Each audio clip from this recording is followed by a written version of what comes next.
Orton and Riddle promos were the only highlight of Monday Night Raw. Like, I honestly love this new tag team. Everything else really sucked though. Like I've said, Raw is pain in the ass. The show sucks so much that the Raw Tag Team Champions won't even show up. The show sucks so much I've heard Vince McMahon started sleeping. The show sucks so much Curtis Axel finally decided to eliminate himself from the Royal Rumble match. The difference between Raw and SmackDown is so massive. I've watched a 3-hour-long wrestling show and the only thing I've liked is Matt Riddle joking about snakes with Randy Orton. I don't know what planet you're from. I'm from Earth. Shut up. Welcome everybody to a brand new episode of Greatness of Raw. Don't get used to it. I'm not quite sure whether I'll use it or not in the future. Just trying new things, you know. If it doesn't look good, it probably looks bad.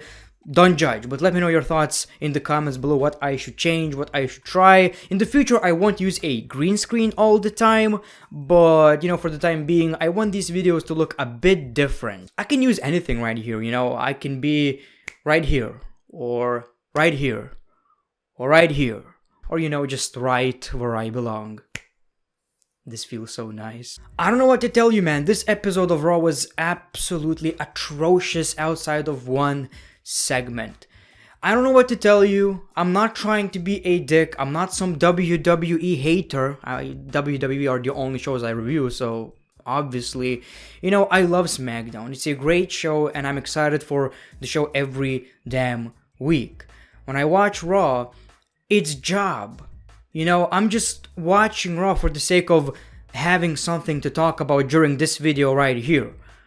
You know, it really sucks, and like I've said many times, if it wasn't for me being a YouTuber and content creator and having to make these shows, because let's be honest, they got a lot of views, so I feel like I kinda have to make these videos, but you know, I would take a big break if it wasn't for that. The main rivalry is absolutely horrible, so basically we saw new and improved Mace and T-Bar. New and improved basically means they don't have masks anymore, but they use the same theme song, same names, and stupid face paint. Braun Strowman doesn't need Drew McIntyre's help, so he decided to face them in a handicap match, but this ended in no contest, so we got Drew McIntyre. What is that I smell? I smell a tag team match. So then it turned into a tag team match because of course it's dead, and I don't have many compliments, you know. Drew McIntyre got counted out. Braun Strowman is angry. I'm an angry train. Drew McIntyre's gonna get these hands from an angry train. Because mama told me I can be anything, so I'm a train. So Braun Strowman turns on Drew McIntyre, and later on the show we found out he wants to be in a triple threat match during Backlash. He wants the WWE Championship, but we don't want him in the WWE Championship match or near the title picture, but that's what we're getting. So basically he negotiated a match between himself and Drew McIntyre in the main event. If Braun Strowman wins, he's going to be added to the match. None of that made sense, I'll explain you later. For some reason, The Miz feels the need to feud with Bad Bunny, even though Bad Bunny is no longer in the WWE. We got a whole concert with Morrison, Miz, Elias, and Riker. Then we got Damian Priest. It feels like I've already seen this. I'm seeing this all the time in many different versions. Well, not that different, but still. I'm seeing it every damn week, the same thing. Bad Bunny doesn't even give a crap. He's no longer in the WWE. Why are you focusing on Bad freaking Bunny, Miz? Honey, it's no longer a rivalry that we need. It's like WWE are so lazy, they won't even bother, you know, writing new stuff for The Miz. Of course, we got Damian Priest, and oh my god, man. This turned into a 6-man tag team match, and the babyface team won. Every Raw feels the same, man. It's like, it's either a tag team match, or it's either a one-on-one match that turns into a tag team match, or it's a handicap match that turns into a tag team match, or it's a 6-man tag team match. They're really reaching for that Tony Khan obsession with the tag team matches. Sonya Deville lifts Charlotte Flair's suspension. Oh my god, I'm so excited. I will see Charlotte more and more now. Wow! I was so worried. I was so worried I won't be able to see Charlotte every damn week on my television doing the same stuff all the time. Now I will. Thank God. Thank God, Sonya. Thanks for Sonya. Can we all just give a big thank you to Sonya? Me and my big cheeks are thanking Sonya. Raw sucks. The show sucks so much, I'm going crazy right here. She had to apologize to the referee, she did, her suspension got lifted, but the referee kinda said, you know, it was also my fault, so Charlotte said, you need to apologize as well, and he did. How many robes do you have, Charlotte?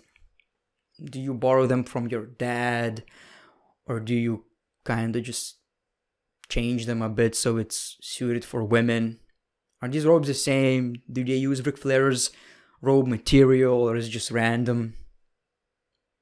How are you? How's Andrade, Charlotte? How are you doing? Sheamus says no one deserves the United States Championship opportunity, but we got Humberto Carrillo again, and this time he beats the crap out of Sheamus. My man is in a great shape, so hopefully he's going to get a push. That's kind of a positive, I guess. Randy Orton approaches Matt Riddle and says, you know what? You earned my respect. So this whole RKBro thing, I kinda like it. Riddle said we should get matching trunks, you know, with snakes on it. My favorite part of this segment was Randy Orton telling, what planet are you from? Matt Riddle responds, Earth. So we got Randy Orton and Matt Riddle versus Shelton Benjamin and Cedric Alexander, which was a pretty nice match where you got a catching RKO. Always appreciate that. Randy Orton was about to finish the job, but Matt Riddle wanted a tag, so Randy Orton did tag Matt Riddle, and they won the match. After the match, Matt Riddle hugged Randy Orton. I love this. I absolutely love this. This gives me Kane and Daniel Bryan vibes, so I really appreciate it. I don't know how WWE decided to team these two up, but it's really working in my opinion. And I guess Randy Orton is a babyface right now, which is kind of a big deal. I'm just glad seeing Randy Orton in professional wrestling and not spooky Scooby-Doo whatever fiend blah stuff. I miss Randy Orton in actual wrestling, and I'm happy seeing Randy Orton being normal. And babyface Randy Orton is not everyone's favorite. I don't think he was ever that bad. Angel Garza wants to smash. Ripley, Nia, and Shayna defeats Asuka, Naomi, and Lana. I think I won't ever talk about this kind of stuff because I can barely listen to it. Like, I don't even pay attention, if I'm being honest. It's like after WrestleMania there was some potential, but now it's the same crap over and over again. Look at my toy. How creepy is that? I have a toy. Sonya Deville puts Mandy Rose in a match against Charlotte Flair, in which, of course, Charlotte Flair wins. Of course, in the main event, we saw Drew McIntyre versus Braun Strowman. If he wins, he's going to be added to the WWE Championship match. We saw Bobby Lashley MVP, and they were trying to distract Braun Strowman because they don't want him to win. For obvious reasons, you know, because it's a disadvantage for Bobby Lashley. One-on-one is way easier than a triple threat match. So all of that makes sense, right? They're trying to help Drew McIntyre to win.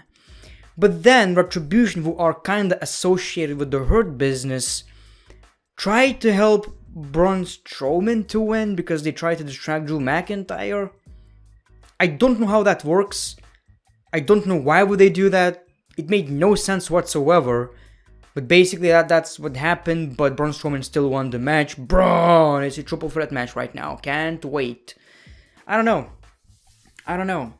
I'm just not excited for the pay-per-view. Well, maybe SmackDown is actually going to give us something special because it's SmackDown, but Raw, man, I hate to be this negative in a video, but like, I've been watching WWE since 2004 and man, it was never this bad. I know that sometimes we're just feeling nostalgia and, you know, maybe WWE was worse back in the day, but truly, I don't think it was. I really don't think it was. We need a crowd. At least then they would shit all over this. You know, I want to hear a silent crowd during the bad moments of Monday Night Raw. I miss it. I don't know. Something needs to change. Maybe a draft. You know, maybe draft is gonna shake things up. But right now it's a horrible show. It truly is. So thank you for watching this video. And you know what to do, man. You know what to do. In case you didn't, that notification button, subscribe button and notification button and like button, that's all you need to do to acknowledge me as your forehead of the table.